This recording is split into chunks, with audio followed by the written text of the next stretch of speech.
जय जय रघुवीर समर्थ श्रीमत दासबोध दशक 15वा आत्मदशक समास दुसरा निष्पृह व्याप लक्षण नाम श्रीराम समर्थ पृथ्वीमध्ये मानवी शरीरे उदंड दाटली लहान थोरे पालटती मनोविकारे क्षणक्षणा.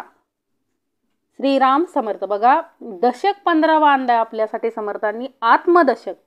आणि समास दुसरा आहे निष्पृह व्याप लक्षण नाम. तर निष्पृह कोण आहे हो? निष्पृह कोण आहे? आपण बघितलंय पाठीमागा समासात गेलंय आपल्याला. निष्पृह कोण आहे हो? एकच. कोण? सद्गुरु परंपरा. कारण त्यांना काहीच अपेक्षित नाही आपल्याकडून, काहीच अपेक्षा नाहीये आपल्याकडून, त्यांना काय मागतच नाहीत आपल्याला ते. असे ते कोण आहेत? निष्पृह. निष्पृह फक्त तोच आहे हो. निष्पृहाची कशी लक्षणे आहेत ते समर्थाने आपल्याला ह्या समासामध्ये सांगितलेलं आहे. आता निष्पृह कसा असतो? त्याला कोणताही विषय विकार काय करत नाही, बाधत नाही. निष्पृहाला कितीही विषय विकारांनी फसवायचं ठरवलं तरी तो काय होत नाही हो, ढळमळत नाहीये. विषय विकारांना काय जात नाही, शरण जात नाही. आपल्याला उदाहरणं माहिती आहेत. गौतम बुद्धांचं उदाहरण घ्या, संत तुकारामांचं उदाहरण घ्या.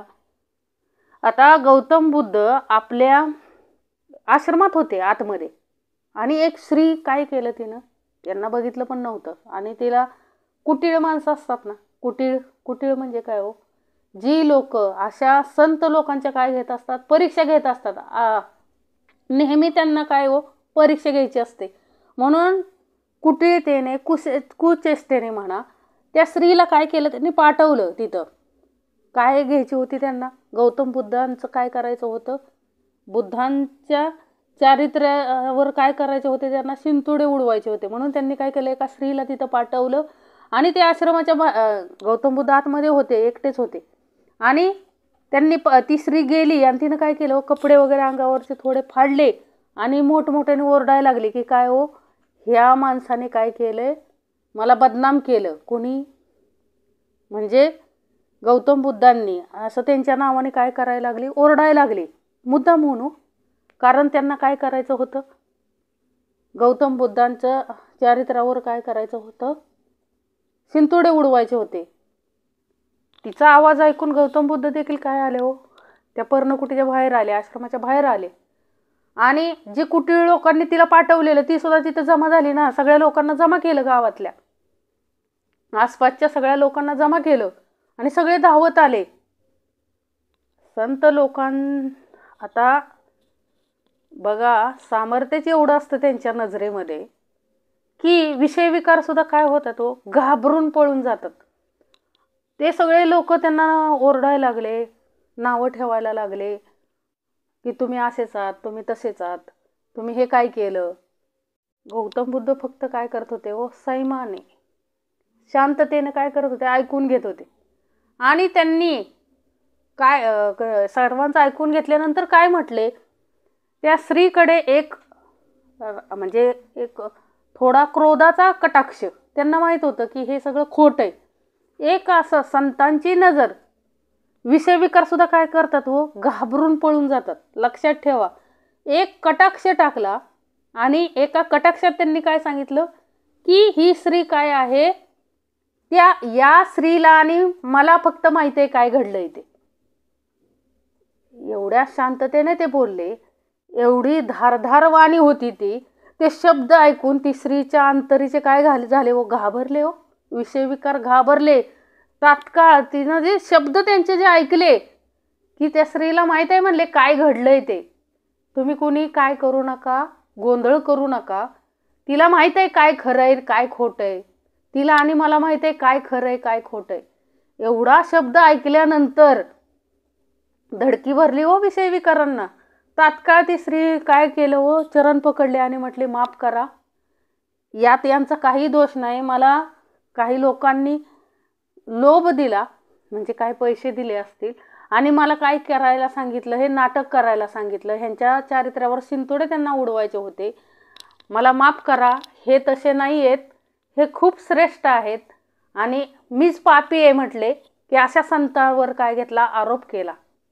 बघा कसं असतं, निष्पृह कसा असतो. निष्पृहाच्या वाणीमध्येच काय असते हो, धार असते, आचरणामध्ये धार असते, नजरेमध्ये धार असते. कोणताही विषय विकार त्यांना काय करू शकत नाही, स्पर्श करू शकत नाही. असंच उदाहरण संत तुकारामांच्या पण बाबतीत घडलेलं आहे. संत तुकारामांना पण काय केलं, सगळे गावातले बरेच लोक त्यांच्यावर काय करायचे हो, म्हणजे काय ना काय काड्या करायचे, सतत काय ना काय काड्या करायचे.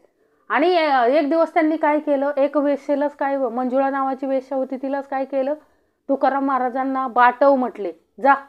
आणि ती पण वेश्या गेली आणि ती काय केली, तुकाराम महाराजांच्या मांडीवर डायरेक्ट जाऊन बसली.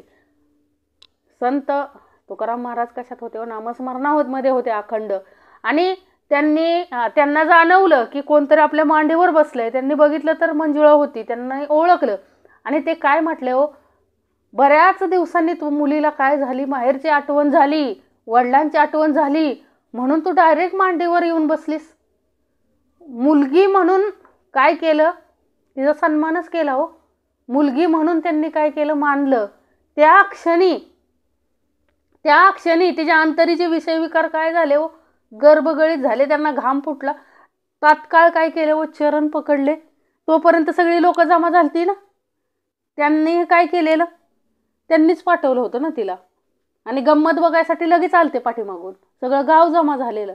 आणि एवढ्या लोकांमध्ये तिनं काय केले हो, संत तुकाराम महाराजांची क्षमा मागितली. आणि त्या दिवसापासून त्यांना वडील मानलं. लक्षात घ्या, म्हणजे संतांचं इथं समर्थांनी काय सांगितलंय, श्रीराम समर्थ, पृथ्वीमध्ये मानवी शरीरे, उदंड दाटली लहान थोरे, पालटते मनोविकारे क्षण क्षणा. बघा, पृथ्वीवरती किती शरीरे आहेत हो, आत्ता किती शरीरे आहेत, असंख्य शरीरे आहेत, असंख्य. 8 अब्ज लोकसंख्या आहे जगाची. विश्वाची लोकसंख्या किती आहे, 8 अब्ज आहे. या 8 अब्जांमध्ये लक्षात घ्या, त्या परमेश्वरानं सगळी शरीरं निर्माण केलेली आहेत. आणि प्रत्येक देहामध्ये विषय विकार वेगळे आहेत हो. विचार करा, एकही देह एकासारखा नाही आहे, एकही देह सेम टू सेम नाही हो. काही ना काही त्यांच्यामध्ये बदल आहे. मग घडवणारा किती श्रेष्ठ असेल. 8 अब्ज लोकसंख्येमध्ये एकही माणूस एकासारखा नाही आहे, लक्षात घ्या. मग ही निर्माण करणारा किती श्रेष्ठ असेल. आणि प्रत्येकाच्या आंतरिक कार्य करणारे विकार, समर्थांनी सांगितलं, उदंड दाटली लहान थोरे, पालटती मनोविकारे क्षणे क्षणा. म्हणजे विचार करा, प्रत्येक क्षणाला प्रत्येकाचं मन वेगळं आहे, प्रत्येकाचे विकार वेगवेगळे कार्य करतायत. मग हा पसारा देव कसं सांभाळतोय सगळं, लक्षात घ्या. विचार करा, एकासारखी एक आहेत का, सगळ्यांच्या अंतरी काय आहे हो, वेगवेगळं आहे, विषय विकार वेगवेगळे आहेत. म्हणून समर्थ म्हणतात की बाकीच्यांचे पालटतील हो विषय विकार, म्हणजे विषय विकारांमुळे पालटतील देह, परंतु संतांचे देह, उदाहरणं 2 सांगितली ना, संत कधी पालटत नाहीत. लक्षात ठेवा, विषय विकारांनी त्यांना काही फरक पडत नाही. कितीही सुंदर स्त्री आणून ठेवली, काम त्यांच्याकडे येणार नाही. कारण का हो, निष्पृह. कुणाला म्हटलंय त्यांना निष्पृह आहेत ते. अशा लोभाला ते काय पडत नाहीत, कामाला, क्रोधाला, लोभाला बळी पडत नाही. ते निष्पृह संत आहेत, लक्षात ठेवा. म्हणजे आज एवढी लोकसंख्या आहे, यामध्ये शोधायचं कसं निष्पृहाला. हे होऊन गेले हो संत, बाकीचे होऊन गेले.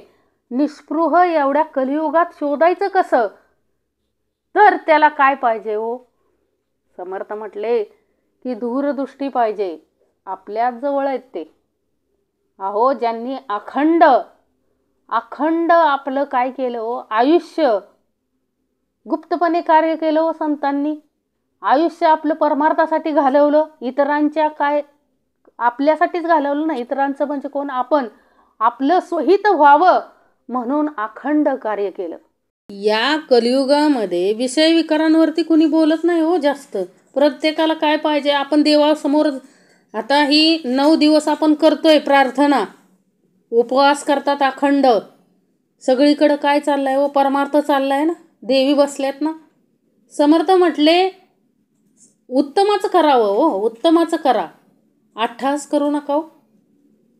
जे उत्तमाचं आहे ते केलं पाहिजे, उपासना करता आली पाहिजे. समर्थ म्हटले ही काय आहे हो, नवदुर्गाची उपासना आहे, अखंड नवेदा भक्ती आहे, आपल्याला करता आली पाहिजे. परंतु काय होतंय, आपला परमार्थ एकीकडे राहतो, म्हणजे मूळ एकीकडे राहतंय आणि आपण अंधश्रद्धेकडं अज्ञानाकडे जास्त जातोय. लक्षात घ्या, समर्थ म्हटले अज्ञान बाळगू नका. कारण का हो, अखंड या कलियुगामध्ये पण कार्य चालू आहे. लक्षात घ्या, प्रत्येकाला प्रपंचातलं पाहिजे, संसारातलं प्रपंचातलं पाहिजे, परंतु परमार्थासाठी कुणी करत नाहीये. अहो, संत परंपरेनं अखंड परमार्थ केला हो, आणि अखंड समाजाचं कल्याण व्हावं म्हणून अखंड कार्य केलं. प्रत्येक कुठल्याही संताचं उदाहरण घ्या, त्यांच्या प्रत्येक ओवीतला भावार्थ काय सांगतो की काय व्हावं, अंधश्रद्धा निर्मूलन व्हावं, समाज कसा व्हावा, सुशिक्षित व्हावा, समाजात काय व्हावे निर्माण, आपल्यासारखे संत निर्माण व्हावेत, अशाच भावार्थ आहे ना प्रत्येक ग्रंथामध्ये. अहो, माऊलींनी सुद्धा लिहिलं ना, आता विश्वात्मके देवे. म्हणजे लक्षात घ्या, जे काही मागणं मागितलं ते स्वतःसाठी मागितलं का? नाही मागितलं. स्वतःसाठी काही नाही मागितलं संतांनी, हे सगळ्या समाजासाठी मागितलं. लक्षात घ्या, म्हणजे त्यांच्याकडं जी निष्पृह भूमिका आहे ती आपल्याकडं यावी म्हणून अखंड त्यांनी कार्य केलं. लक्षात घ्या, शेवटपर्यंत, आयुष्याच्या शेवटच्या क्षणापर्यंत त्यांनी काय केलं हो, निष्पृहाची भूमिका प्रत्येक देहाकडे निर्माण व्हावी म्हणून अखंड कार्य केलं. म्हणून समर्थ म्हणतात की श्रीराम समर्थ, पृथ्वीमध्ये मानवी शरीरे, उदंड दाटली लहान थोरे, पालटती मनोविकारे क्षण क्षणा. पृथ्वीमध्ये मानवी शरीरे किती आहेत समर्थ म्हटले, 8 अब्ज आहेत. आणि उदंड दाटली लहान थोरे, त्यामध्ये लहान मुलं आहेत, वयस्कर माणसं आहेत, मध्यम वर्ग आहे, म्हणजे अशी अनेक प्रकारची शरीरे आहेत. आणि पालटती मनोविकारे क्षण क्षणा, आणि ती मनोविकाराच्या योगाने क्षणोक्षणी काय होत असतात हो, पालटत असतात ना. म्हणजे ह्या पृथ्वीच्या पाठीवर लहान मोठी कोट्यावधी माणसे आहेत, त्यांच्या मनोवृत्ती वारंवार काय असतात, पालटत असतात. जितुक्या मूर्ती तितुक्या प्रकृती, सारख्या नसती आदी अंती, नेमची नाही पाहवे किती काय म्हणोनी. जितुक्या मूर्ती तितुक्या प्रकृती, काय सांगितलंय हो, जेवढ्या मूर्ती तेवढ्या प्रकृती. म्हणजे एकही माणूस एकासारखा नाहीये. लक्षात घ्या, सेम टू सेम कुठंही नाहीये. मग निर्माण करणारा किती श्रेष्ठ असेल हो. जितक्या मूर्ती तितक्या प्रकृती, म्हणजे जेवढी माणसं आहेत तेवढ्यांच्या काय आहेत हो, तेवढ्यांचं देह वेगवेगळे आहेत ना. एकही देह एकासारखा नाहीये. लक्षात घ्या, बघायला गेलं तर आपण बघतो, जुळ्या जरी बहिणी असतील, जुळे जरी भाऊ असतील, तिळे जरी भाऊ असतील, तिळे जरी बहिणी असतील, तरी काय असतं हो त्यांच्यामध्ये, कशात ना कशामध्ये त्यांच्या काय असतो, बदल हा ठेवलेला आहे. म्हणून समर्थ म्हणतात जितुक्या मूर्ती तितुक्या प्रकृती, सारख्या नसती आदी अंती, नेमची नाही पाहवे किती काय म्हणोनी. बघा, एक तरी एकासारखा आहे का? समर्थ म्हटले मनुष्य स्वभाव सारखे नसतात, बरोबर आहे. देह सुद्धा काय आहेत हो, वेगवेगळे आहेत. म्हणजे समर्थ म्हणतात काय काय म्हणून पाहायचंय, देह सुद्धा एकसारखे नाही आहेत कोणाचे. म्हणजे शरीर एक समजा सगळे देह सारखेच बनवले असते देवाने, तर काय झालं असते हो बिकट परिस्थिती. लक्षात घ्या, कसं ओळखलं असतं एकमेकांना, शक्य होतं का? परंतु एक लक्षात घ्या, जितक्या मूर्ती तितक्या प्रकृती, जेवढ्या मूर्त्या आहेत म्हणजे जेवढे देह आहेत तेवढ्या प्रत्येकांची मनोवृत्ती वेगवेगळी आहे.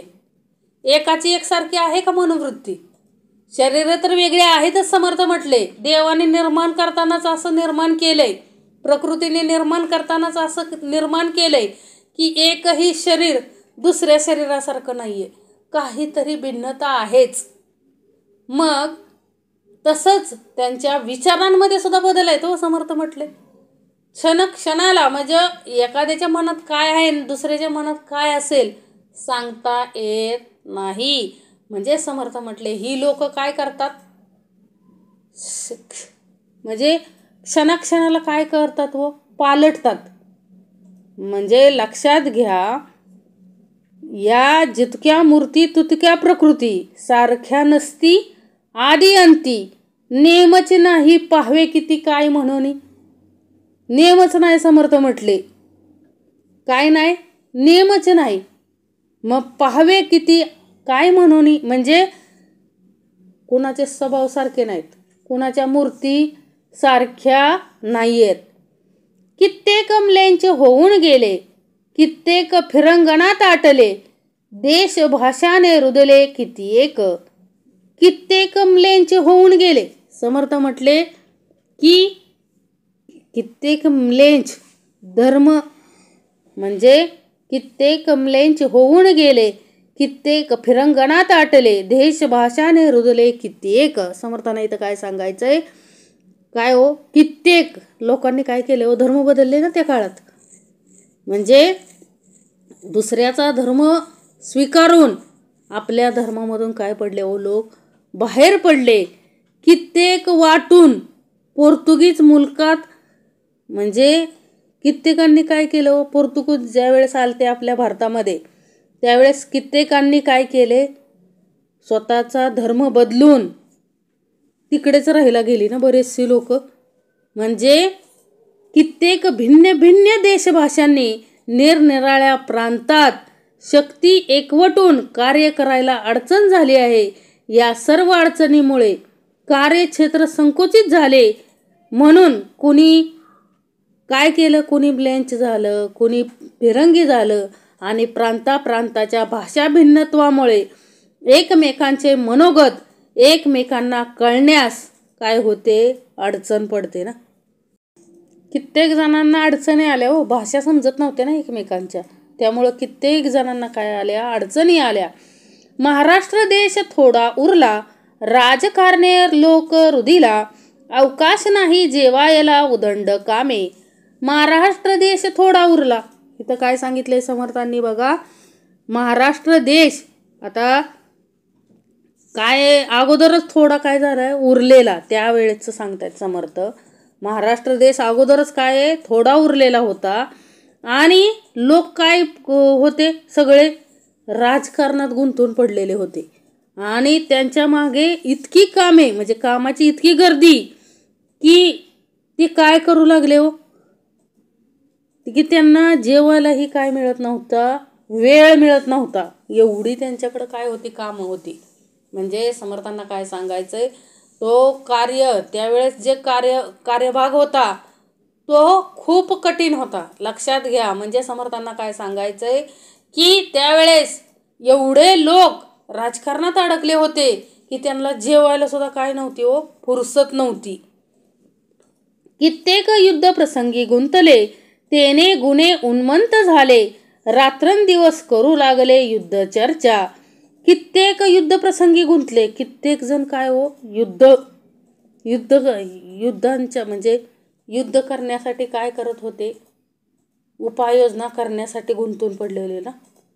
म्हणजे सगळे रात्रंदिवस फक्त युद्धाची चर्चा त्यांच्याकडं आणि सगळं काय काय करायचे, युद्धाची तयारी. थोडक्यात काय, युद्धाची तयारी करण्यात सगळे गुंतलेले होते आणि रात्रंदिवस फक्त काय हो, युद्धाचीच चर्चा, दुसरा विषयच नाही त्यांना. युद्धाच्या गोष्टीशिवाय दुसरं काही सुचतच नव्हतं, असे काही लोक होते. मग परमार्थ कुठून घडणार आहे, समर्थ म्हटले. सतत जर तुम्ही काहीतरी मिळवण्याच्याच मागं असाल तर परमार्थ कसा घडणार आहे, नाही घडू शकत. समर्थ म्हटले परमार्थासाठी वेळ काढावा लागतो, जाणून बुजून परमार्थ करावा लागतो.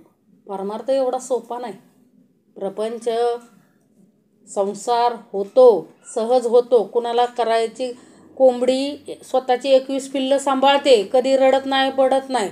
लक्षात घ्या, मोठं संकट आलं तरी सगळ्या पिलांना आपल्या पंखाखाली घेते, एवढीसा जीव असतो. परंतु काय संकट आलं तर धावून धावून जाते बघा. लक्षात घ्या. तिनं कधी चिंता केली नाही माझ्या पोरांचं कसं होणार आहे. पण आपलं एकच असते, दोनच असते. आपल्याला केवढी चिंता, ह्याला किती कमवून ठेवायचं. लक्षात घ्या. संसार प्रपंच प्राण्यांचेही सुद्धा होतात. कारण का हो, देणं ईश्वराच आहे. ज्यानं चोच दिली तो चारा देणारच आहे हो. इथं समर्थ म्हटले, आपण जन्माला आलोय, माणसं काय करतात हो, एकमेकाचं पाय ओढत असतात. म्हणजे आपली परंपराच आहे. काय, एखादा पुढं चालला की त्याला काय करायचं, ओढायचं, खेचायचं पाठीमागं. त्याची कशी काय होईल, अधोगती होईल हे बघायचं. समर्थ म्हटले असं करू नका रे. संसार प्रपंचात जास्त चिंता करायची गरज नाही आहे. संसार प्रपंच होतोच, येड्यागाबळ्यांचा होतो. कारण करणारा कोण आहे, तोय. म्हणजे प्राणीमात्रांचा होतोय, सहज सहज होतोय. एक म्हणून समर्थ म्हणतात की करायला काय पाहिजे हो, करायला काय लागतो, परमार्थ करायला लागतो. संसार प्रपंच करायला लागत नाही, त्याला जास्त बुद्धी लागत नाही, जास्त शिक्षण लागत नाही. समर्थ म्हणले अंगठा बहादूर सुद्धा काय होऊ शकतो, भले भले मोठे शिकलेली माणसं हाताखाली कामाला ठेवू शकतो. एवढं सामर्थ्य त्या अंगठा बहादुराकडे सुद्धा असतं. लक्षात ठेवा.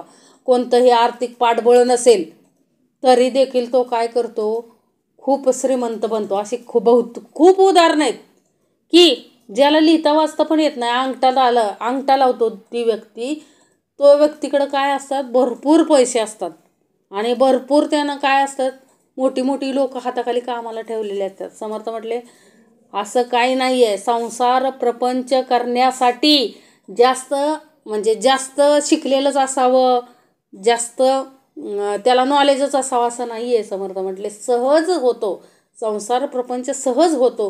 करायला काय लागतं, परमार्थ करावा लागतो. परमार्थ संतांसारखं करायला पाहिजे. संतांनी केला ना परमार्थ, अखंड परमार्थ केला ना संतांनी. म्हणजे परमार्थ करावा लागतो, संसार प्रपंच सहज होतो. म्हणून समर्थ म्हणतायत की महाराष्ट्र देश थोडा उरला, राजकारणे लोक रुदिला, अवकाश नाही जेवायला उदंड कामे, कित्येक युद्ध प्रसंगी गुंतले, तेने गुणे उन्मंत झाले, रात्रंदिवस करू लागले युद्ध चर्चा. म्हणजे कुणाला काय सुचतच नव्हतं युद्धाशिवाय, दुसरं कशात त्यांचं लक्षच लागत नव्हतं. उदिम्यास व्यासंग लागला, अवकाश नाहीसा झाला, अवघा पोटधंदाच लागला निरंतर. उदिम्यास व्यासंग लागला म्हणजे समर्थ काय म्हणतात की कित्येक लढाईच्या धंद्यात पडल्याने उन्मंत होऊन रात्रंदिवस लढाईची चर्चा काय करायला लागले, करू लागले आहेत. म्हणजे त्यांना दुसरं काय सुचतच नव्हतं. आणि उदिम्यास म्हणजे काय हो, व्यापारांच्या मागे त्यांचा उद्योग लागला. म्हणजे उदिम्यास व्यासंग लागला, अवकाश नाहीसा झाला, अवघा पोटधंदाच लागला निरंतर. आता जे व्यापारी लोक आहेत त्यांच्या पाठीमागं काय हो, व्यापारच ना. त्यांच्या पाठीमागे काय लागलेला, व्यापार. आणि त्यांनाही वेळ नाही कशालाच. लक्षात घ्या. म्हणजे नित्य पोटाचा धंदा मागे लागला आहे. व्यापार धंद्याचे लोक आपापल्या पोटाच्या पाठीमागेच लागलेले आहेत. मग परमार्थ कधी करायचा, म्हणजे परमार्थ कधी करायचा हो. षडदर्शने नाना मते, पाषांडे वाढली बहुते, पृथ्वीमध्ये जेते तेते उपदेशेती. षडदर्शने नाना मते काय सांगितलंय हो, सांख्य, योग, न्याय, वैश्विक, मीमांसा, वेदांत ही काय आहेत, षडदर्शने. तशीच अनेक प्रकारची काय आहेत, मते. व ह्याशिवाय कित्येक पाखंडे पृथ्वीवर वाढले असून त्यांचा जगामध्ये जिकडे तिकडे काय चाललाय, उपदेश चाललाय. म्हणजे जेथे तेथे उपदेशाचं काम चालू आहे. समर्थ म्हटले बघा, रोज एक येतो, म्हणजे जेथे तिथे काय आहे, उपदेशाचं काम चाललंय हो. समाजामध्ये आपण आता बघतोय की खरे संत कोण आणि खोटे संत म्हणजे साधू. काही संधी साधू असतात आणि साधू म्हणजे ज्यांनी विषय विकारांवरती विजय मिळवलाय असे साधू वेगळे आणि संधी साधू वेगळे हो. ते काय करतात हो, अखंड गोड बोलून विषय विकारांचा काय करतात, उपभोग घेतात. अशा साधूंपासून समर्थ म्हटले आपल्याला काय करता आलं पाहिजे हो, सावध राहता आलं पाहिजे. कारण का युग तसं आहे, रोज एक येतो आणि काय करतो, उपदेश देतो समर्थ म्हटले. परंतु त्या उपदेशामध्ये काय पाहिजे हो, विषय विकार विरहित पाहिजे ना उपदेश. नाही तर उपदेशच असे आहेत की ज्या उपदेशामधून भक्तच काय पडत नाहीत, बाहेर पडत नाहीत. लक्षात ठेवा, अखंड आपण बघितलं सगळे फसवे आलेत, ओळखता आले पाहिजे. समर्थ म्हटले अखंड ओळखता आले पाहिजेत. षडदर्शने नानामते पाषांडे वाढली बहुते, पृथ्वीमध्ये जेते देते उपदेशेती. अखंड पृथ्वी, अख्ख्या पृथ्वीमध्ये अशा संधी साधूंचं काय वाढलंय समर्थ म्हटले, खूप प्रसार झालाय हो. आणि संधी साधूंलाच काय करतात लोक, जास्त भाळतात. कारण ते काय पाडतात, काय बोलतात, गोड बोलतात.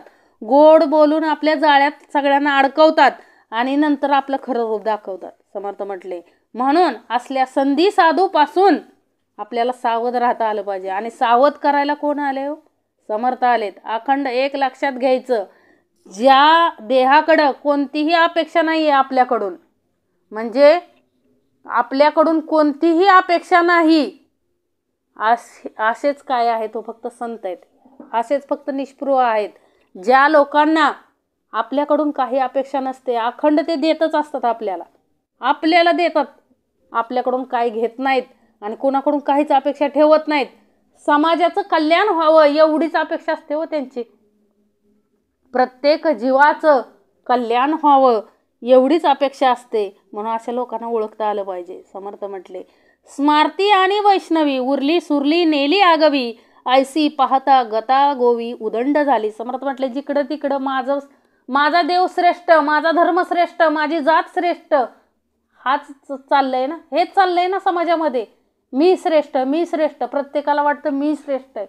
समर्थ म्हणले अरे एकच श्रेष्ठ आहे, मानवता. मानवता हा धर्म सर्वात श्रेष्ठ आहे आणि माणसाची जात ही एकमेव जात आहे. समर्थ म्हटले हे आपल्या सोयीसाठी आपण धर्म जात बनवलेत, परंतु समर्थ म्हटले हे सगळं काय आहे हो, एकच आहे, भिन्नत्व काही नाही आहे. मानवता हा धर्म सर्वांनी पाळता आलं पाहिजे. अहो ज्या धर्मासाठी आपण भांडतोय, अखंड धर्मामध्ये काय करतो, भेदभाव करतो.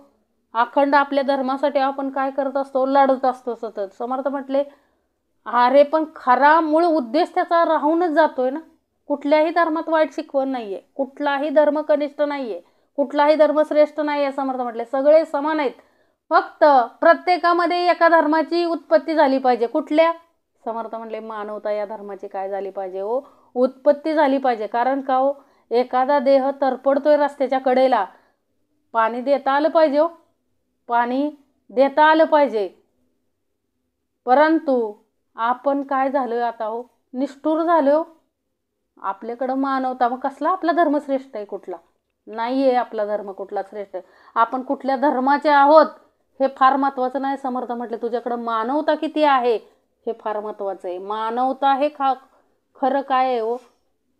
कारण एखादं भुकेलेलं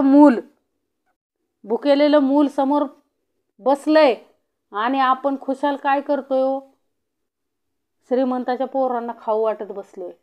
समर्थ म्हटले नाही चालणार, नाही चालणार. समजलं, ज्याच्याकडं आहे त्याला देण्यापेक्षा ज्याच्याकडं काय नाही त्याला दिलं तर त्याचं काय होणार आहे, अंतःकरण शांत होणार आहे.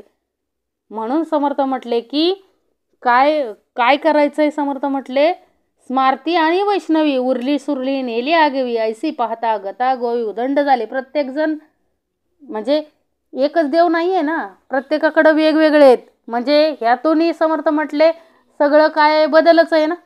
म्हणजे जे उरले लोक युद्धप्रसंग व्यापारी म्हणजे सगळं करून काय थोडेफार लोक परमार्थासाठी उरलेत.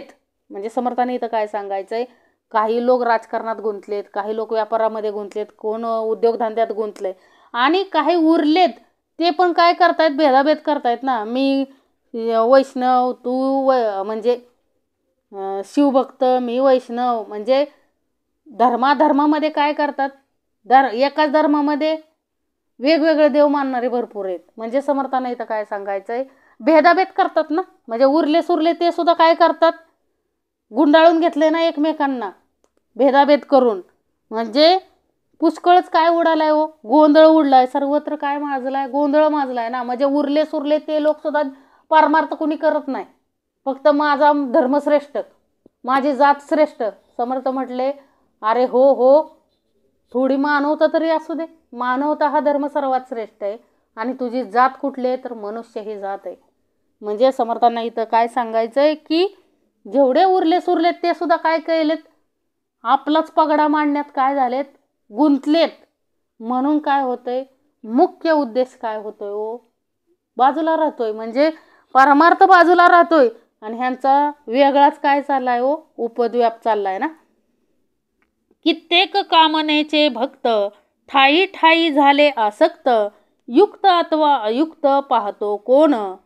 कित्येक कामनेचे भक्त म्हणजे समर्थ काय म्हणतात इथं, कित्येक कामनिक भक्त म्हणजे आपल्या कामना पूर्ण होतात त्या ठिकाणी जागोजाग काय झाले, आसक्त झाले आहेत.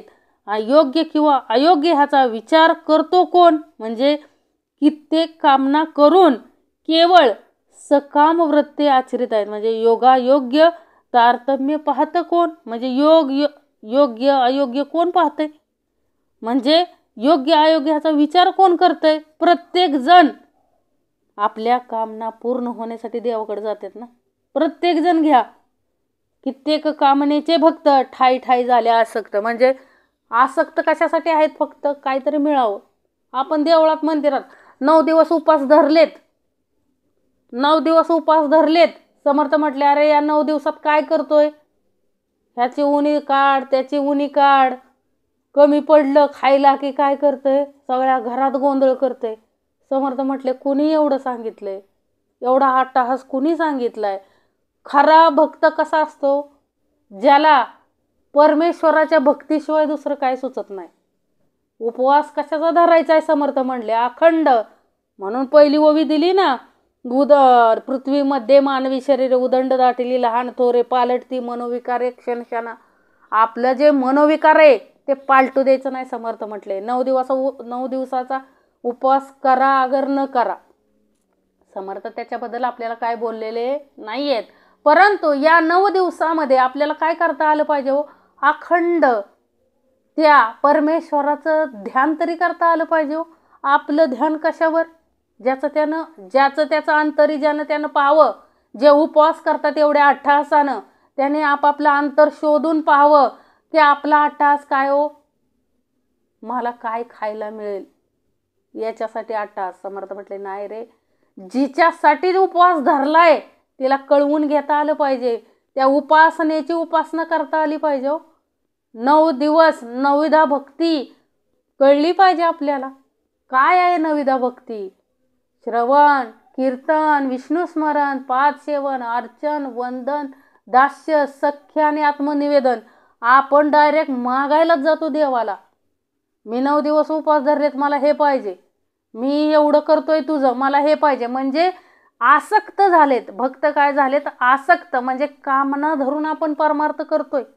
अखंड आंतरिक काय आहे आपला भावार्थ, मी 9 दिवस उपवास केलेत कशासाठी, माझी ही कामना पूर्ण व्हावी, माझ्या संसार प्रपंचात भरभराट व्हावी. अरे समर्थ म्हटले होणारच आहे, परंतु परमार्थ सुद्धा करता आलं पाहिजे ना.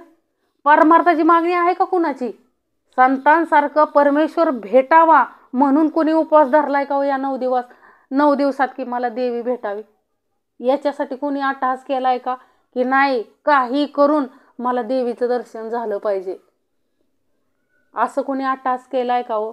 ज्या आरती पांडुरंग जेवायला येत होते संतांबरोबर नाचत गात होते, त्या आरती रुक्मिणी असणारच ना, साहजिकच आहे ना, शंकर पार्वती असणारच आहेत ना. समर्थ म्हटले की बाळा रे म्हटले, देवाला प्रसन्न करून घेणं एवढं सोपं नाहीये, परंतु भावार्थ तरी ठेवावा ना. या 9 दिवसामध्ये अखंड निष्काम श्री सेवा दास्यभक्ती करून घ्यावी. समर्था एवढं काय पाहिजे, आपलं निवेदन पाहिजे. ते उपवास करा अगर न करा, खरा उपवास कुठला. समर्थ म्हटले विषय विकारांवरती नियंत्रण ठेवणं हा खरा उपवास आहे. विषय विकार आपल्याला समजले पाहिजेत, कसे वापरायचे कळलं पाहिजे. म्हणजे निस्पृहाची भूमिका आपल्या अंतरी या 9 दिवसामध्ये तरी आली पाहिजे हो. समर्थ म्हणले एवढा अट्टहास करताय, एवढं आपण काय करतो? समर्थ म्हटले घट म्हणजे कोण आहे? आपणच आहे. लक्षात घ्या. आपण काय करतो? घराची सगळी स्वच्छता करतो. आहो, कुठल्या घराची स्वच्छता करायची हेच आपल्याला कळलं नाही. समर्थ म्हटले ह्या देहरूपी घराची स्वच्छता करायची. विषय विकारांना काय करायचंय? बाजूला सारून निष्कामतेनं त्या परमेश्वराला आपल्याला शरण जायचंय हो. लक्षात घ्या. हीच खरी 9 दिवसाची आपली काय आहे? नवविधा भक्ती आहे. मगच आपलं आत्मनिवेदन पूर्ण होणार आहे, अन्यथा नाही. मग तुम्ही कितीही देहाला त्रास दिला तरी देव काय पावणार नाही. देवाला काय पाहिजे हो? देव भावाचा भुकेला भावार्थ देखून भुलला, भाव देखून भाविकाला रक्षित असे. लक्षात घ्या. इथं काय महत्वाचं आहे हो? भाव महत्वाचा आहे आपला. भावार्थ कसा आहे हेच देवाला अभिप्रेत आहे आपल्याकडून, बाकी काय अभिप्रेत नाहीये. आणि ओवीच लिहून ठेवली आहे ना. काय हो? की कित्येक कामनेचे भक्त ठाई ठाई झाले आसक्त, युक्त अथवा अयुक्त पाहतो कोण? योग्य अयोग्य कोण पाहतंय हो? कोणी पाहत नाही. आपण हा परमार्थ करतोय, बरोबर आहे.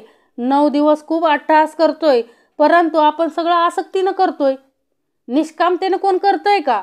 पाहावे आपणाशी आपण.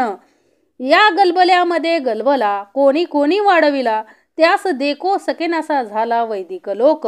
या गलबल्यामध्ये गलबला. समर्थ म्हटले हा सगळा गलबला सगळीकडेच चालू आहे ना. हे सगळं सगळीकडेच चालू आहे. मग जे वैदिक जे परमार्थिक लोक आहेत त्यांना तर काय समजतच नाही की हे काय चाललंय. हा कसला परमार्थ लोक करतायत बाहेर. म्हणजे कामना पूर्ण होता, म्हणजे कित्येक कामना धरून केवळ सकाम वृत्ती आचरित आहेत. म्हणजे योग्य अयोग्य कोण तारतम्य पाहत नाही. काय म्हणजे काय केलं पाहिजे हे कळत नाही. शेजारचा करतोय म्हणून मी पण करतोय अट्टहासानं. काय करतात हो? खूप काय काय करतात लोक. परंतु समर्थ म्हटले अरे योग्य काय अयोग्य काय कळलं पाहिजे. नुसतं आसक्तीने परमार्थ करून उपयोगाचं नाहीये. आणि ह्या मतांतरांच्या गलबल्यामध्ये आणखी कोणी आपापली मते वाढवण्याचा प्रयत्न केला, पण वैदिक लोकांना ते काय होईना खपेना. म्हणजे सगळेजण काय म्हणतात माझं श्रेष्ठ असं काय चाललंय तो एकमेकांमध्ये काय चाललंय? गलबला चाललाय, भांडणे चाललेत. त्याही मध्ये हरिकीर्तन तेथे ओढले कित्येक जन, प्रत्ययाचे ब्रह्मज्ञान कोण पाहे. आता बघा कीर्तन हे काय आहे हो? कीर्तनच आहे ना. निरूपण कीर्तन श्रवण जातात, सगळेजण जातात, श्रवणाला जातात, कीर्तनाला जातात. परंतु समर्थ म्हटले कित्येक जण कशासाठी परमार्थाला जातात हो? काहीतरी घोंगडं अडकलेलं असतं म्हणून जातात ना. कारण आपल्याला माहित आहे संत तुकाराम महाराज एक दिवस कीर्तन संत एकनाथ महाराज कीर्तन करत होते आणि कीर्तन संपलं तरी एक माणूस काय होता हो? तिथंच जागेवर बसलेला होता. एकटाच त्यांचं कीर्तन ऐकत होता, बाकी सगळेजण उठून गेले होते. मग संत एकनाथ महाराज म्हटले का रे बाबा एवढं कीर्तन आवडलं म्हणून तू एवढं श्रवण करत बसला? तर तो व्यक्ती काय म्हणाला, आओ महाराज तसं नाहीये. माझ्या घोंगडीवर उभा राहून तुम्ही कीर्तन करताय आणि ती घोंगडी मला घरी गेल्याशिवाय बायको जेवण देणार नाही, म्हणून तुमचं कीर्तन कधी संपतं ह्याची वाट बघत बसलोय. म्हणजे मला ती घोंगडी न्यायला. म्हणजे बघा कोणाचं तरी घोंगडं अडकले ह्याचा अर्थ लक्षात आला असेल. म्हणजे कोणतरी कुठल्या तरी म्हणजे सांसारिक अडचणी सोडवण्यासाठी आपण कीर्तनाला श्रवणाला जात असतो. कुणीतरी असं आहे का की ब्रह्मज्ञान मिळवण्यासाठी खात जातोय? नाही हो. समर्थ म्हटले की ओवीतच समर्थांनी लिहिले त्याही मध्ये हरिकीर्तन तेथे ओढले कित्येक जन, प्रत्ययाचे ब्रह्मज्ञान कोण पाहे. कुणी बघत नाही. मला ब्रह्मज्ञान पाहिजे म्हणून कुणी श्रवणाला कीर्तनाला जात नाही. फक्त संसार प्रपंचात काहीतरी घोंगडं अडकले म्हणून सगळे जात असतात. लक्षात घ्या. समर्थ म्हटले निष्पृहाची भूमिका आली पाहिजे. मला ब्रह्मज्ञान मिळलं पाहिजे अशी भूमिका आपल्याकडे आली पाहिजे हो. विषय विकार कळले पाहिजेत, विषय विकार वापरता आले पाहिजेत योग्य ठिकाणी. त्याचा वापर परमार्थासाठी करता आला पाहिजे. त्यांना कामाला लावायचं हो. विषय विकारांना कामाला कुठं लावायचंय? परमार्थाच्या कामाला लावायचंय. समर्थ म्हटले बोलतो एवढं सोपं नाही, करणं एवढं सोपं नाही, परंतु मनात आणलं, सद्गुरू कृपा जिथं असेल तिथं हे सगळं शक्य आहे हो. समर्थांनी एवढं ब्रह्मज्ञान आज कलियुगामध्ये राहत असून आपल्याला परमार्थ कळतोय, नवविधा भक्ती कळते, षडविकार कळतायत, 4 वाणी 4 खाणी 84 लक्ष योनी जीव योनी सगळं कळतंय ना हो. ही भाषा कळते ना.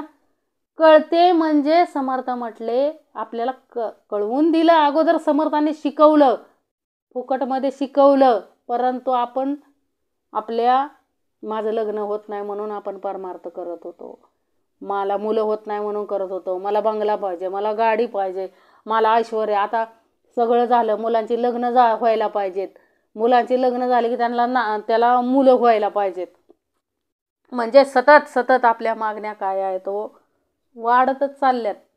आपल्याकडं निष्पृहता कधी येणार? समर्थ म्हटले आली पाहिजे हो. अखंड ब्रह्मज्ञान मिळवायसाठी कोण जाते श्रवणाला? कुणीच नाही. लक्षात ठेवा, ब्रह्मज्ञान मिळवायसाठी कोण जातंय?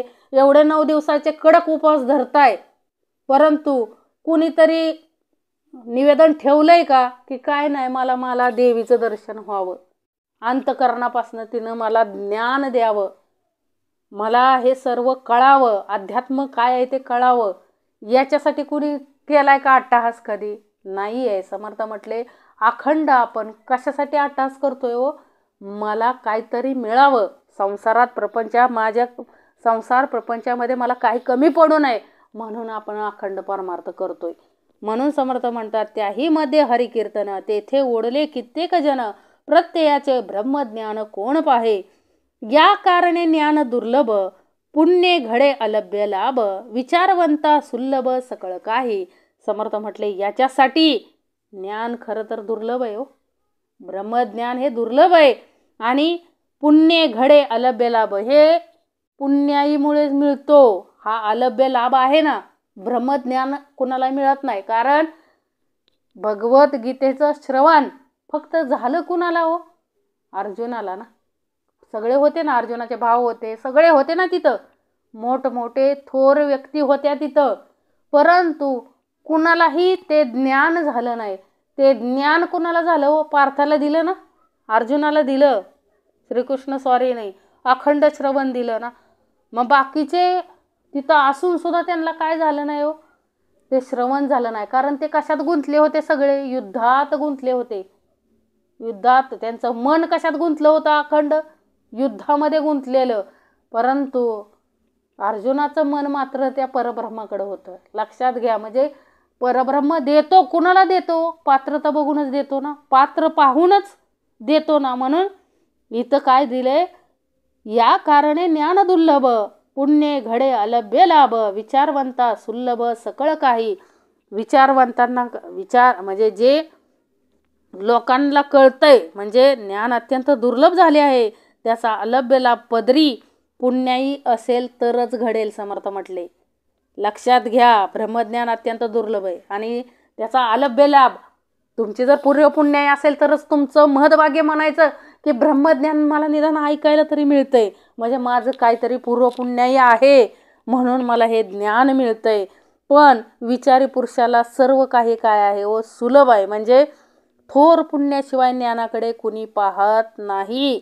विचार करणाऱ्याला सर्व काही सुलभ आहे. लक्षात घ्या, अविचार करणाऱ्याला काय कळणार आहे हो? ब्रह्मज्ञान म्हणजे काय नाही कळणार. समर्थ म्हटले आपण सोनं किती केलं, माझ्याकडं किती दागिने आहेत, माझ्याकडं किती ऐश्वर्य आहे, किती मोठं घर आहे, किती जमीन आहे. समर्थ म्हटले याला कोणीही विचारत नाही. लक्षात घ्या, खूप काही कमवलं तरी शेवटी सुपामध्ये हात घालतात, झोंधळ्यात हात घालून शपथ घ्यायला होता देहाला. काय? या झोंधळ्या शपथ सांगतो मी काही घेऊन चाललो नाही. कितीही इस्टेट कमवली तरी तोंडात मणी घालायला सुना काय करते तो?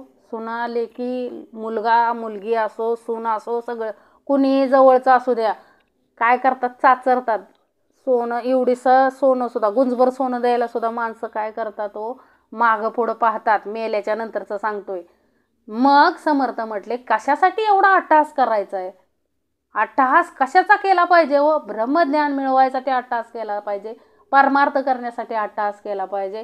परंतु जो हे सांगतोय त्याला सुद्धा हे काय करता येत नाही हो, आचरणात आणता येत नाही. का तर गुंतवून ठेवले ना प्रपंचानं. तसं प्रपंच आणि संसारानं काय केलंय हो, आपल्याला गुंतवूनच तसं ठेवलंय.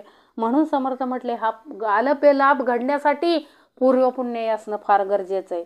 म्हणून विचारवंता सुलभ सकळ काही, विचार कळला सांगता नये, उदंड येती अंतराये, उपाय योजिता अपाये आडवे येती.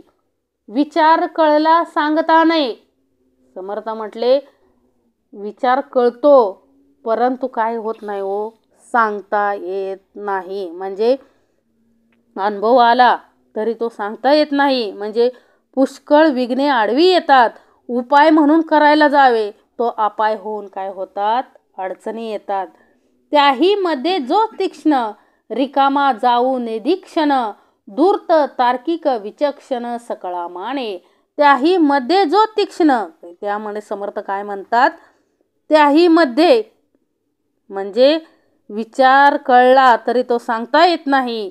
म्हणजे प्रत्ययाचे ब्रह्मज्ञान ज्याला आहे असा विचारवंत पुरुष कसा वागतो हे ते सांगतो. म्हणजे त्यातही तीव्र बुद्धीचा ब्रह्मज्ञानी जो असतो तो एक क्षणही काय होत नाही हो, फुकट घालवत नाही. म्हणजे धूर्त, तर्कशुद्ध व चतुरपणाने वागल्यामुळे तो सर्वांना काय होतो, मान्य होतो. ना जिनस उदंड पाट, वधो लागला घडघडाट, अव्हाटची केली वाट सामर्थ्य बळे. काय सांगितलंय हो, नाना जिनस उदंड पाट म्हणजे अनेक प्रकारची वचने घडाघड म्हणून दाखवून आपल्या सामर्थ्याच्या बळाने आडवाटा काय बंद करून सरळ मार्ग दाखवतो. म्हणजे नाना जिनस उदंड पाट, वधो लागला घडघडाट, आवाटची केली वाट सामर्थ्य बळे. म्हणजे समर्थ एक असे आहेत की काय करतात हो, आपल्याला सरळ वाट करून देतात. वाकडी तिकडी वाट सगळी काय करतात हो, जे काय विघ्न आहेत ती सगळी काढून सामर्थ्याच्या बळानं आपल्याला काय केलंय हो, परमार्थात उभा केले. कितीही मोठं संकट असलं तरी आपण काय होतो, ते संकट आपल्याला संकट वाटत नाही. कशामुळं हो, ह्या सामर्थ्य बळामुळं. प्रबोध शक्तीची अनंत द्वारे, जाणे सकळांची अंतरे, निरूपणे तदनंतरे चटक लागे. प्रबोध शक्तीची अनंत द्वारे काय सांगितलंय हो, प्रबोध शक्तीची अनंत द्वारे, जाणे सकळांची अंतरे, निरूपणे तदनंतरे चटक लागे. सर्वांची अंतकरणे म्हणजे तसेच दुसऱ्याच्या ठिकाणी उपदेश बिंबवण्याच्या अनेक खुब्या त्याला काय असतात, माहीत असतात. आणि त्याशिवाय निरूपणाच्या योगाने तो लोकांना चटक लावून सोडतो. कोण हो, निष्पृह. एवढं सामर्थ्य असतं. म्हणजे समर्थांमध्ये किती सामर्थ्य हो. हे निरूपण ऐकल्याशिवाय आपल्याला चैनच पडत नाही. म्हणजे चटक लावून सोडली ना समर्थांनी. ब्रह्मज्ञानाची चटक लावणं एवढं सोपं आहे का हो? हे ज्ञान मिळवण्यासाठी आपला जीव धडपडतो ना, हे श्रवण करण्यासाठी आपला जीव धडपडतो. ज्या अर्थी ही चटक लावून दिली त्या अर्थी तो किती श्रेष्ठ असेल हो, खरंच श्रेष्ठ आहे. आपण त्याची बरोबरी नाही करू शकत. तो कसा आहे हो, निष्पृह आहे, त्याच्या हातात आहे. म्हणून निरूपणाची आपल्याला गोडी लावून दिली ना. म्हणून प्रबोध शक्तीची अनंत द्वारे, जाणे सकळांची अंतरे, निरूपणे तदनंतरे चटक लागे. मते मतांतरे सगट, प्रत्यय बोलोन करी सपाट, दंडक सांडून नीट वेदी जना. काय सांगितलंय, मते मतांतरे सगट म्हणजे काय सांगितलं, अनेक मते व मतभेद ही सगळी काय हो, आपल्या अनुभविक भाषणाच्या योगाने पार मोडून टाकतो. आणि लोकांना वेध लावून त्यांना रूढ म्हणजे अज्ञान मार्गावरून आपल्या प्रबोध शक्तीने सरळ मार्गावर आणतो. म्हणजे बघा समर्थ काय करतात, समर्थ काय करतात हो, आपल्या अंतरीचं अज्ञान घालवतात.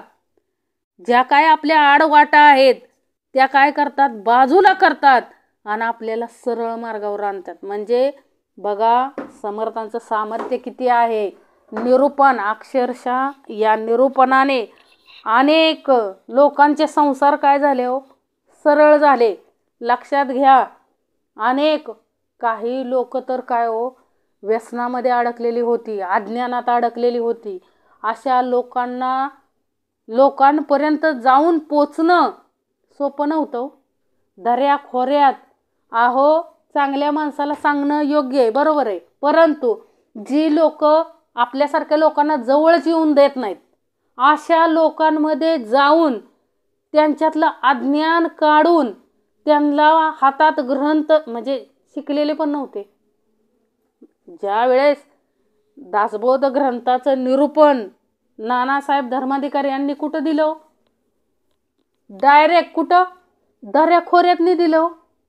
जिथं गाडीही पोचत नव्हती, माणसंही म्हणजे सरकारची माणसं जरी गेली तरी ती लोक काय करायची हो, दगडाने मारून माणसांना बाजूला करायचे. असे एवढे अज्ञानी लोक. अशा लोकांच्या मध्ये जायचं, त्यांचं अज्ञान काढायचं. म्हणजे अज्ञान काढणं एवढं सोपं होतं का? त्यांच्याशी मैत्री करायची. ज्यांना माणसाचा वाराच नाही त्यांच्याशी त्यांचं हितगुज करायचं सोपं आहे का? परंतु नानांनी ते कार्य काय केलं व सोपं केलं. बघा खूप अवघड कार्य ह्या 3 ओव्यांमध्ये बरोबर ते काय होतंय हो, बसतंय. बघा अशा ठिकाणी जाऊन निरूपण केलं समर्थांनी, ज्या ठिकाणी लोक काय करत होती, म्हणजे तिथं स्त्री पुरुषांना काय कळत नव्हतं, काहीच कळत नव्हतं. दोघंही व्यसनाधीन, दोघंही संध्याकाळी दारू पिऊन पडायचे. अशा वाड्या वस्त्यांवरती जाऊन समर्थांनी निरूपणं दिली, नानांनी निरूपणं दिली. त्या लोकांना त्यातून बाहेर काढलं. कशातून? व्यसनातून बाहेर काढलं. ती लोक काय करायचे, आजारी पडलं की कुठं जायचे हो, त्या बुवाकडे जायचे, म्हणजे भगत असायचे त्यांच्याकडे जायचे. म्हणजे अशा अज्ञानातून त्यांना काय, म्हणजे त्यांना दवाखान्यात जायला शिकवलं. आणि एवढी प्रेरणा तरी उत्पन्न केली परमार्थाची की त्यांना वाटायला लागले की आपण ग्रंथ वाचावेत, पण लिहिता वाचता येत नव्हतं. नानांनी काय केलं तिथं हो, प्रौढ शिक्षण सुरू केलं. आणि त्या लोकांनीही प्रौढ शिक्षण घेतलं. लक्षात घ्या, जी लोक माणसामध्ये, म्हणजे माणसाचा ज्या लोकांना वारा नव्हता, शासन तिथपर्यंत पोहोचू शकत नव्हतं, अशा ठिकाणी जाऊन निरूपण दिल्यामुळं त्यांच्या अंतःकरणामध्ये बदल झाले हो. त्या लोकांच्या अंतःकरणामध्ये बदल झाले. ती लोक काय झालेत, आज समृद्ध झालेत. म्हणजे अज्ञानातून बाजूला झाली, व्यसनाधीनतेपासून बाजूला झाली, शिक्षणाचं महत्त्व कळू लागलं, परमार्थ करायला लागले सगळे. म्हणजे जिथं पती पत्नीचं नातं त्या लोकांना कळत नव्हतं, त्या ठिकाणी त्यांनी काय केलं हो, परमार्थ उभा केला समर्थांनी अखंड. त्यांना असे कितीतरी काय आहेत हो, अशी कितीतरी गावं समर्थांनी निरूपण देऊन कशावर आली हो, सन्मार्गावर आणली ना. हा सरळ मार्ग त्यांनी शिकवला समर्थांनी.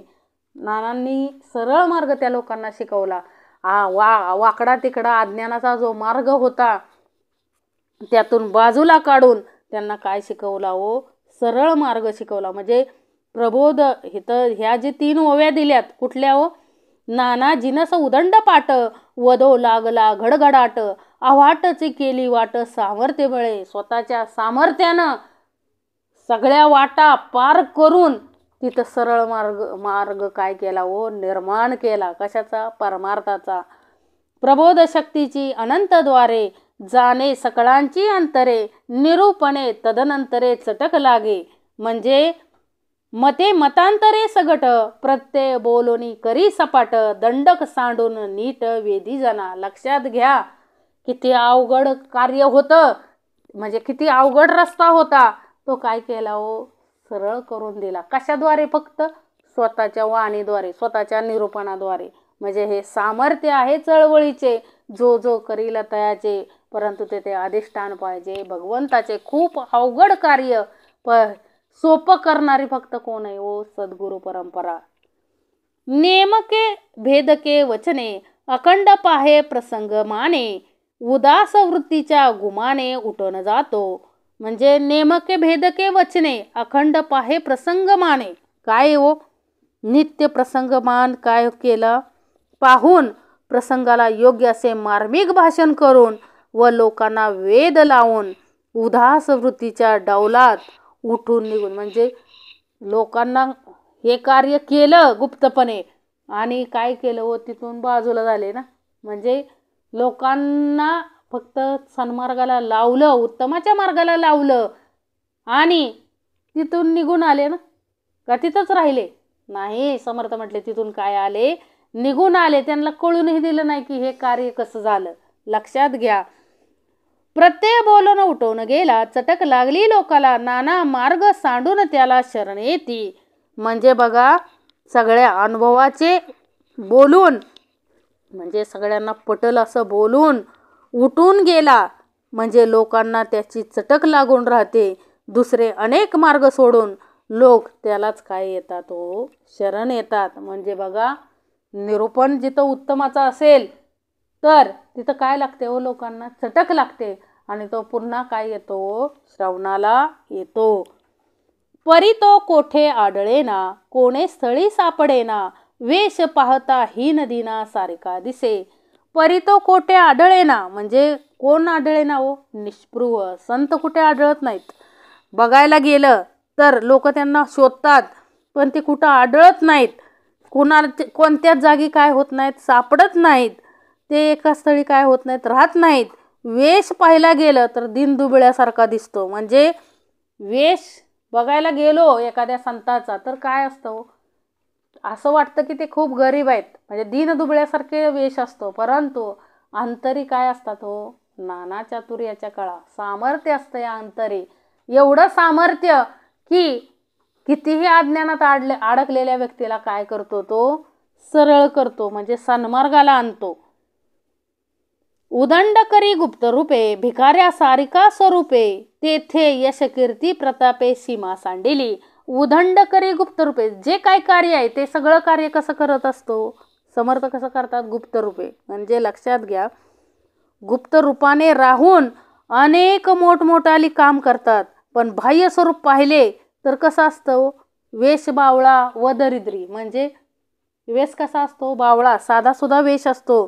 परंतु एक लक्षात ठेवा, वेश जरी बावळा असेल, म्हणजे वेश जरी साधा असेल तर परंतु त्याच्या ठिकाणी यश कीर्ती आणि प्रताप ही अमर्याद वाढलेली असतात.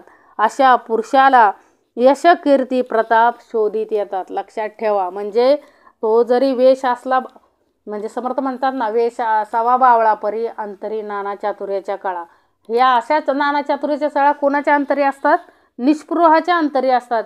आणि या निष्पृहाच्या अंतरी असल्यामुळे त्याला काय हो, यश कीर्ती आणि प्रताप शोधत येतात. आपोआपच कीर्ती मिळते, यश पण मिळतं आणि प्रताप पण मिळतो ना. म्हणजे ज्यानं हे कार्य, निष्पृहाची भूमिका ज्याच्याकडं आहे त्याला आपोआपच यश कीर्ती आणि प्रताप मिळतो. त्याला कुठंही यश कीर्ती प्रताप मिळवण्यासाठी जावं लागत नाही. म्हणून समर्थ म्हणतात की वेशाकडे जायचं नाही हो कधी. आपलं मस्त सुडबुटात आहे, परंतु समर्थ म्हटले लग्न जमवताना पण आपण बघतो ना हो, मुली कशाकडे पाहतात, गाडी आहे, त्यानं काय खूप सुंदर असे कपडे घातलेले आहेत. समर्थ म्हटले अरे कपड्याकडे जाऊ नको, शर्ट एकाचा, पॅन्ट एकाची, गाडी एकाची, नीट पहा, डोळं काय करा, म्हणजे लक्ष देऊन बघा. नाहीतर काय हो, आजकाल सगळे फसवायलाच आलेत ना. मग एकदा फसलो की पुन्हा पश्चाताप करून घेण्यापेक्षा समर्थ म्हटले वेशाकडे जायचं नाही हो. एखादा साधा असेल वेश, साधा वेश धारण करणारा असेल, पण तो कॉलेजवरती काय असतो, प्रोफेसर असतो, त्याला पगार किती असतो, लाखभर असतो. लक्षात घ्या. समर्थ म्हटले वेश साधा असला म्हणून त्याला डावलायचं नाही. म्हणजे आपण काय करतो, वेश आपल्याला काय आवडतं, आजकाल सर्वांना काय आवडतं, भौतिक, बाहेरून कसा दिसतोय याला फार आपण महत्त्व देतो. समर्थ म्हटले बाहेरून बघण्यापेक्षा पाहावे अंतरंग कसं आहे ते पाहता आलं पाहिजे हो. बोलण्यातून अंतरंग लगेच कळतं. समर्थ म्हटले लगेच कळतं ना हो भावार्थ कसा आहे. म्हणजे पुन्हा पश्चाताप करण्यापेक्षा समर्थ म्हटले सावध राहता आलं पाहिजे. म्हणून समर्थ आपला विषय वेगळीकडे गेला. समर्थ इथं काय सांगतायत की परी तो कोठे आढळेना, कोणे स्थळी सापडेना, वेश पाहता ही नदीना सारिका दिसे. त्या निष्पृहाचा वेश कसा असतो? संतांचा वेश कसा नेहमी हो? साधा सुद्धा. संत गाडगे बाबा साधे सुधेच ना. म्हणजे वेश कसला जरी असला पण कार्य कसं केलं हो? कार्य एक श्रेष्ठ कार्य केलं ना. म्हणून वेशाकडे जाऊ नका समर्थ म्हटले. वेश हिंदिना सारखा दिसे म्हणजे परी तो कोठे आढळेना, कोणे स्थळी सापडेना, वेश पाहता ही नदीना सारिका दिसे. उदंड करी गुप्त रूपे, भिकाऱ्या सारिका स्वरूपे, ते यश कीर्ती प्रतापे सीमा सांडेली. अहो सगळं कार्य गुप्त मने करत असतात संत. दीनदुबळ्यासारखे दिसत जरी असले तरी यश कीर्ती प्रताप त्यांच्या दारात येऊन बसलेले असतात. लक्षात घ्या. आपोआपच अहो यश कीर्ती प्रताप लंडनपर्यंत गेली ना वारी. कुठली? पंढरपूरची वारी, संतांची वारी लंडनपर्यंत गेली. म्हणजे यश कीर्ती प्रताप कुठपर्यंत पोचला? लक्षात घ्या. त्यांना दीनदुबळे आपण म्हणू शकत नाही. आपणच होतो ना. संत ज्ञानेश्वर, संत मुक्ताई, संत निवृत्तीनाथ, संत सोपान काका यांना आपणच दिलं नाही ना खापर. साधं खापर सुद्धा आपल्याच्यानं मिळालं नाही त्यांना. आपण काय दिलं नाही त्यांना? आपणच होतो ना, मनुष्यच होतो ना त्यावेळेस. आपलेच कोणतरी होते ना पूर्वज ज्यांनी काय दिलं नाही व साधं भिक्षा सुद्धा त्या देहांना दिली नाही. आणि आज आपणच काय करतोय? त्यांचं गुणगान गातोय ना. म्हणून समर्थ म्हटले अरे दीनदुबळे जरी दिसत असले तरी त्यांच्या घरी यश कीर्ती आणि प्रताप येऊन बसलेले होते. लक्षात घ्या. आज सगळ्या देशभरातून लोक येतात ना हो वारीला. आणि कुठून येतात? म्हणजे संत तुकाराम महाराजांचं घ्या, संत ज्ञानेश्वरांची पालखी आळंदीवरून येतात ना. म्हणजे लक्षात घ्या यश कीर्ती प्रताप त्यांच्या काय हो दारीच बसलेले असतात. त्यांना कुठंही म्हणजे संतांना प्रचार करावा लागत नाही हो स्वतःच्या श्रेष्ठत्वाचा. ते अगोदरच काय असतात? श्रेष्ठ असतात. म्हणून यश कीर्ती आणि प्रताप सगळीकडं काय असतो? त्यांचा पसरलेला असतो. ठाई ठाई भजन लावी, आपण तेथून चुकावी, मच्छर मतांची गोवी लागोच नेदी. ठाई ठाई भजन लावी. काय सांगितलं हो? ठाई ठाई भजन लावी, आपण तेथून चुकावी, मच्छर मतांची गोवी लागोच नेदी. काय सांगितलं इथं? की जागोजाग लोकांस भजनाला लावतो व आपण तेथून निसटतो. मत्सर व मतामतांचा गलबला यांचा संपर्क आपल्याकडे येऊ देत नाही. म्हणजे आपण त्याच्या उपाधीत अडकून पडत नाही. म्हणजे निष्पृह कशा असतात? उपाधीत नाना सुद्धा म्हणायचे ना, उपाध्याचा शेंदूर आम्हाला लावू नका. म्हणजे उपाधीत ही लोक काय होत नाहीत? अडकत नाहीत. आणि मतामतांचा गलबला पाहण्यासाठी थांबत नाहीत. फक्त गोडी लावून देतात परमार्थाची. एकदा का परमार्थाची गोडी लागली की तिथून काय होतात? निसटतात. म्हणजे आपण त्यांच्या उपाधीत अडकून पडत नाही व ह्यामुळे कोणाचा मत्सर हेवा देवा यापासून तो काय असतो? मुक्त असतो. निष्पृह काय असतो? सगळं असं जास्त काळ कोणापाशी थांबत नाही. लक्षात ठेवा. थांबलं की काय होतो? मतामतांचा गलबला निर्माण होतो, मत्सर उभा राहतो, हेवे देवे उभा राहतात. समर्थ म्हटले फक्त निष्पृह व्यक्ती काय करते? परमार्थाची गोडी लावून देते आणि कोणाचा गलबला येण्या अगोदरच तिथून निसटते. लक्षात ठेवा. म्हणजे फक्त गोडी लावून द्यायची, कीर्तनाची श्रवणाची गोडी लावून द्यायची आणि तिथून हळूच निघून यायचं. जेणेकरून काय होत नाही हो? परमार्थात बघा जास्त आपण लोकांच्या सहवासात राहिलो की काय होतो? मतांतराचा काय होतो? उपद्व्याप वाढतो. समर्थ म्हटले त्यासाठी निष्पृह काय करतात? तिथून निसटतात. खनाळामध्ये जाऊन राहे, ते कोणीच न पाहे, सर्वत्राची चिंता वाहे सर्व काळ. कशामध्ये जाऊन राहतात हो? संत कशामध्ये जाऊन राहायचे? स्वतः समर्थ कुठं जाऊन राहायचे हो? अशा दुर्गम दऱ्याखोऱ्यात की कुठेतरी जाऊन त्या ठिकाणी राहायचं जेणेकरून आपल्याला कुणीच पाहणार नाही. अशा ठिकाणी जाऊन राहायचे आणि तिथं राहून सर्व जगाची चिंता करत बसायचे. म्हणजे समर्थांनी स्वतः घळीमध्ये राहून दासबोध ग्रंथ लिहिला ना हो. आणि दासबोध ग्रंथ लिहिला म्हणून आज आपण संसारात परमार्थात काय होतंय हो, तरलो जातोय. लक्षात घ्या. म्हणजे हे केवढं मोठं कार्य समर्थांनी स्वतः केलंय. स्वतःच सांगितलंय ना हो इथं. म्हणजे स्वतः समर्थ निष्पृह होते. निष्पृहाशिवाय आपल्याला हे कोणी सांगू शकत नाही. आणि निष्पृहच यावं लागतं हो श्रवण द्यायला, त्यावेळेसच श्रवण घडू शकतं. मग स्वतः निष्पृह आला आणि त्याने आपल्याला श्रवण करायला शिकवलं. परमार्थ कसा असतो म्हणजे हातावर दाखवून दिलं ना हो. नवेदा भक्ती कशाला म्हणतात, षडविकार कशाला म्हणतात, 4 वाणी काय, 4 खाणी काय, 84 लक्ष जीव योनी काय, किती किती समर्थांनी आपल्याला शिकवलं. काय ह्यातलं येत होतं आपल्याला, काय सुद्धा येत नव्हतं. लक्षात ठेवा. आई वडिलांनाच माहीत नव्हतं तर ते काय आपल्याला शिकवणार आहेत अध्यात्म. मग हे शिकवलं कोणी आपल्याला, समर्थांनी शिकवलं. आणि हळूच शिकवलं आणि आपल्यात जास्त वेळ थांबले पण नाहीत. लक्षात ठेवा. आंतरिक आहेत, लक्षात घ्या. पण देहरूपाने का नाही समर्थ म्हणले जास्त, का तर इथं सांगितलं ना समर्थांनी की काय होतं, जास्त लोकांच्यात राहिलं की काय होतं, गलबला होतो. म्हणून समर्थ म्हटले अशा ठिकाणी जाऊन राहतो.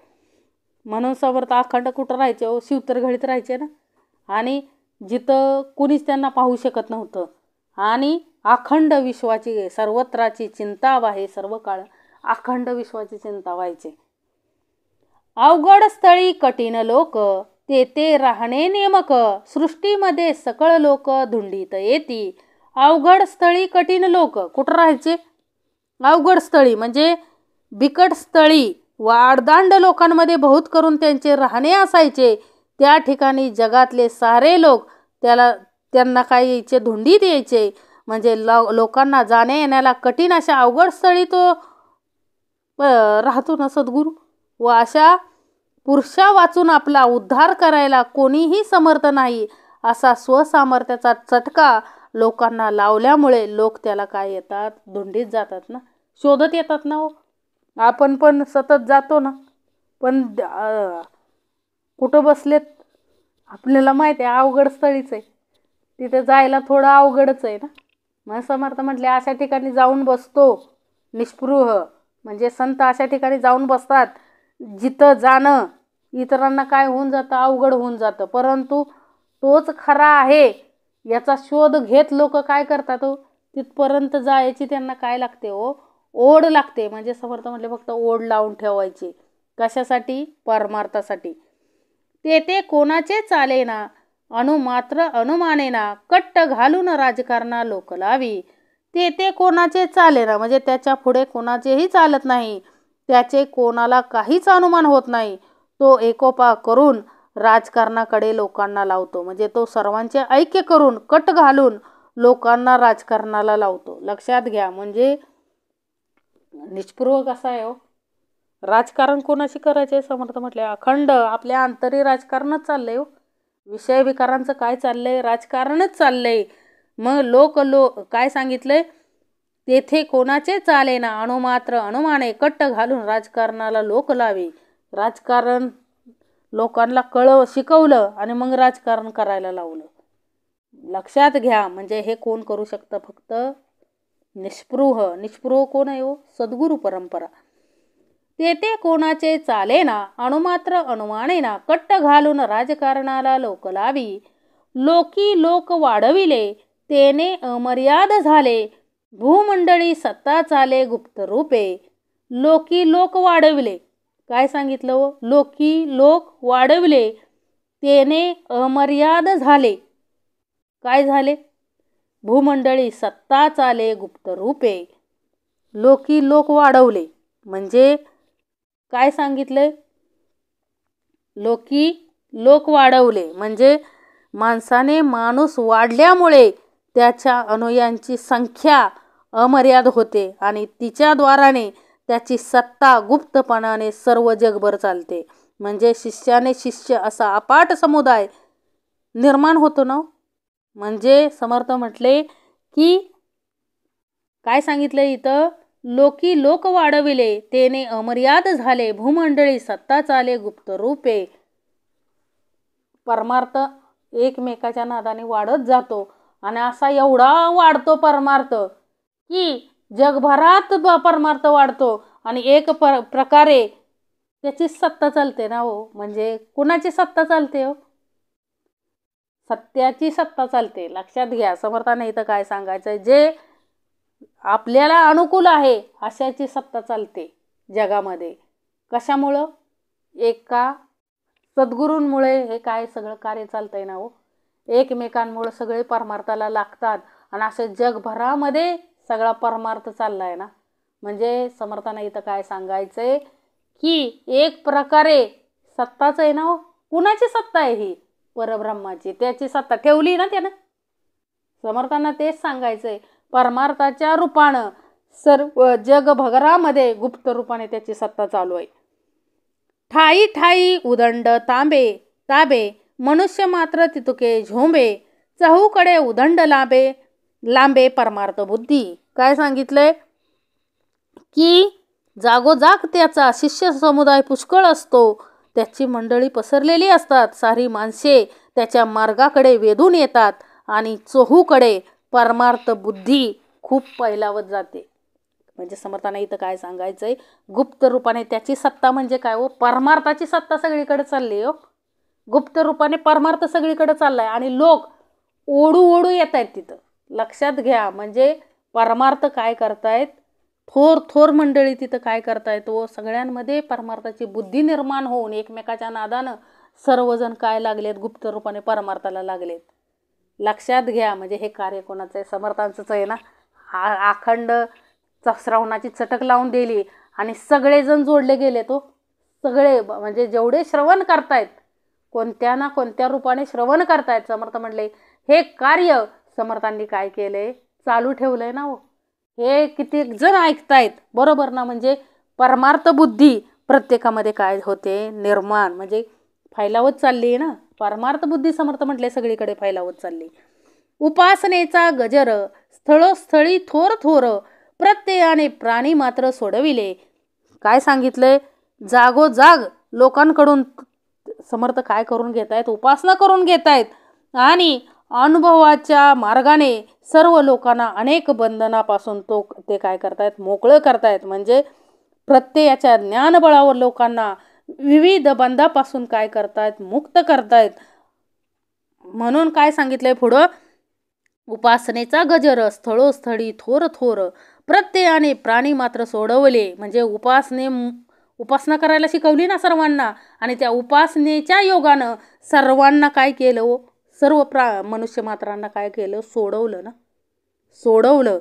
ऐसे कैवाड उदंड जाणे, तेने लोक होती शहाणे, जेते तेते प्रत्ययबाणे प्राणी मात्रासी. म्हणून समर्थ काय म्हटले, अशा प्रकारच्या अनेक म्हणजे युक्ती प्रयुक्ती त्याला माहीत असतात.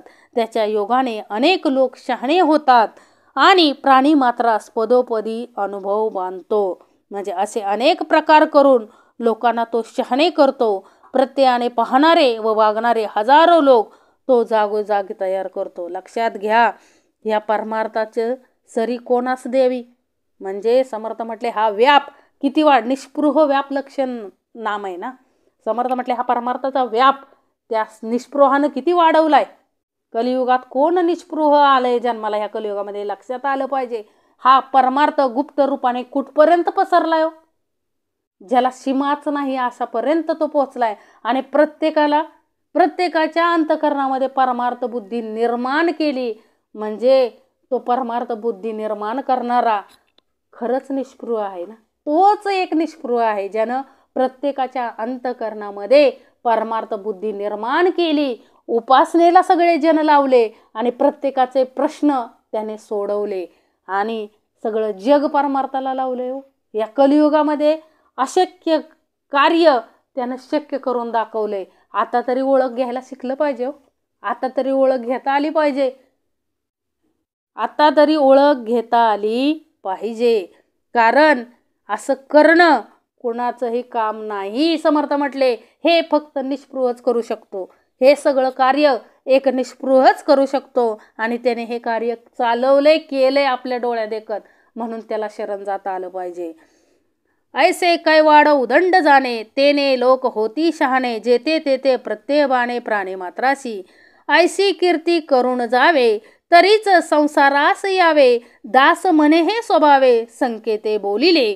ऐसी कीर्ती करून जावे, तरीच संसारास यावे. समर्थ म्हटले अशी कीर्ती करून जावे तरच संसारास आल्याचे सार्थक. लक्षात घ्या, हास्य निस्पृह काय सगळे जन्माला येतात असं नाही, पण समर्थ म्हटले आपल्याला त्या परमार्थामध्ये सहकार्य करता आलं पाहिजे. त्या निस्पृहाच्या भूमिकेत निस्पृहाला आपल्याला सहकार्य करता आलं पाहिजे. समर्थ म्हणले अखंड आपल्याही अंतरी आपल्याला ही निस्पृहाची भूमिका आपल्या अंतरी उभा करता आली पाहिजे. म्हणून समर्थ म्हटले अशी कीर्ती करून जावे तरच संसाराला आल्याचे सार्थक. आणि ह्या म्हणजे हे ह्या समासामध्ये जसं सांगितलंय तसं वागून उदंड कीर्ती करून जावे तरच जन्म घेतल्याचे काय होईल सार्थक.